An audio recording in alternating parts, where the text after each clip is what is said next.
So this event is to mark the birth anniversary of Qaid-e-Azam Muhammad Ali Jinnah, which falls tomorrow. And we are very happy to have a very solid panel. Dr. Ilhan Niaz on my right is a noted historian and is an academic with the Qaid-e-Azam University. He's author of many books and articles and papers on various issues relating to Pakistan's governance, history, etc.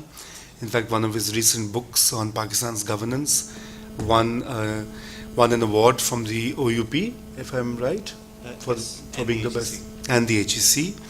And on my left is Yasir Latif Hamdani, who is also a noted columnist and is also an author of a book on Qaid-e-Azam.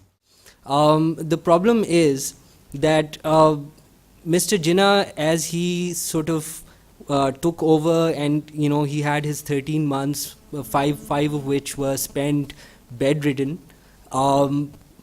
He just didn't have the opportunity that, say, Kemal Ataturk in Turkey or Nehru in India had to consolidate on what he had created.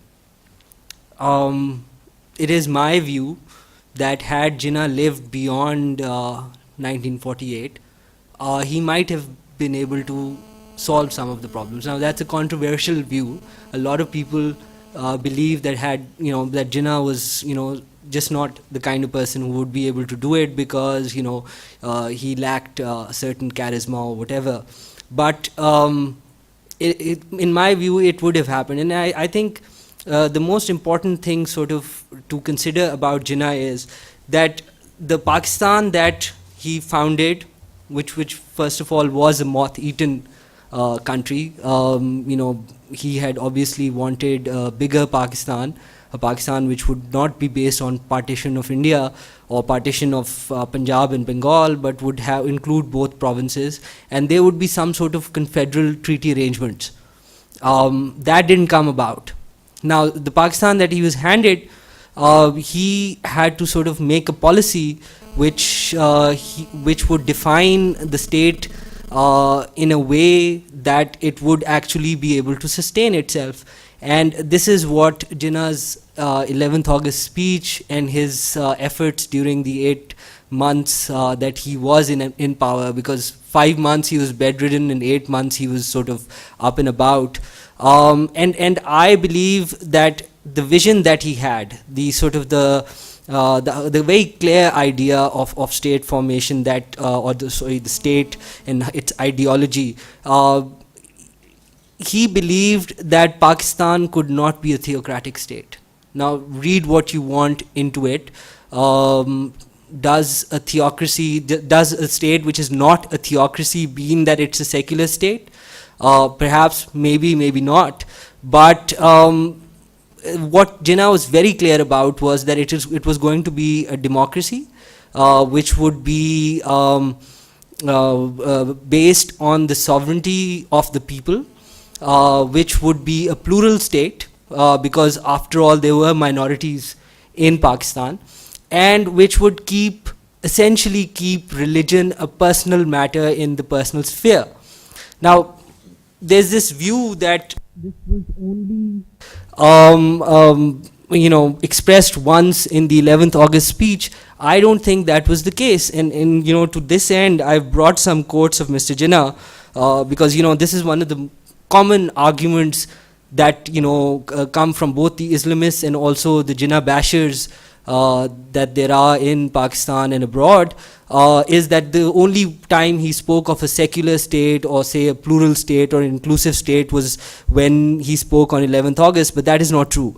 For example, on the 21st of May, just before Pakistan was created, Jinnah said that the basis of the central administration of Pakistan and that of the units to be set up will be decided, no doubt, by the Pakistan Constituent Assembly, but the government of Pakistan can only be a popular, representative and democratic form of government. Its parliament and cabinet responsible to its government and cabinet responsible to the parliament, and which will both be finally responsible to the electorate and people in general without any distinction of caste, creed, religion or sect, which will be the deciding factor with regard to the policy and the program of the government that may be adopted from time to time, the minorities in Pakistan will be citizens of Pakistan and enjoy all rights, privileges, and obligations of citizenship without any distinction of caste, creed, or sect.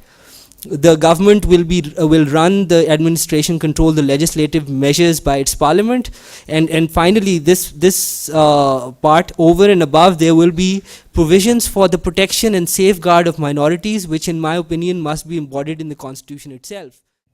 If you look at what he said during the Pakistan movement, during the struggle for freedom, I think one of the themes that he often referred to was the backwardness of the Muslims. And in this context, for example, he wrote to Isfahani in June 1946 that to talk of Muslims as a nation and to demand a separate homeland for them, a homeland in which they can live according to their own light and shape their own destiny. Such a demand would be useless if we did not have the men, the material, and the wherewithal to run it. And then he points out that, there are hardly any Muslim engineers, hardly any Muslim mechanics. There is no airline that is owned and operated by the Muslims in India. And he asks then that how can we do anything with this inadequacy of material which every nation must have in ample supply. So one of the things that comes out in his, let's say, anxiety is that there is an ongoing crisis of British imperial succession. The empire is dying, it is going to end. When exactly you can debate, but with the onset of the Second World War, I think probably the statement that in fact, even Churchill himself in 1938, when he saw the Munich Agreement with the Nazis, his first words were that this is the end of the British Empire. So that epoch is ending. What's going to come next? The Nehru Report of 1928 makes it abundantly clear that the majority of the Indian National Congress is that of a majoritarian democratic order in which there will be no special representation for people on the basis of their religion or other such differences as may exist. This vision is not really acceptable for a number of reasons. One is that even in the areas where the Muslims happen to be in a majority, they are extremely backwards. And a good example of this is the work done by Ilyas Chattha in his book Partition and Locality, in which he basically shows that even in Muslim majority areas like Sialkot and Gujranwala, where the Muslims are 70-80% of the population, they really were not in a position to dominate the local government because income and property qualifications were such that the Hindus and the Sikhs who owned most of the land and most of the business would automatically dominate. So this theme of backwardness, the demand for Pakistan, the demand for the restoration of Muslim political power, Muslim sovereignty, was, I think, something that was greatly informed by Jinnah's anxiety about the backwardness of the Muslims and the fear that under a majoritarian order, which would be, of course, legitimized by elections, which the Congress would probably handily win if it was in power in the center, the asymmetries that had developed during the course of the decline and fall of the Mughal Empire and the onset of the British Raj, and then consolidated partly because of the Muslims' own reluctance to take to modern learning, partly for other reasons as well, that these asymmetries would be projected, they would continue in an independent India. And again, his anxiety about this was something which basically comes across. So for instance, in a letter to Sardar Shaukat Hayat Khan, 1943, he writes, "The Muslims ruled India for well nigh 1,000 years, but what is the position now? You can go around Delhi and see the descendants of Mughal princes earning a miserable living by carrying earth loads on their heads.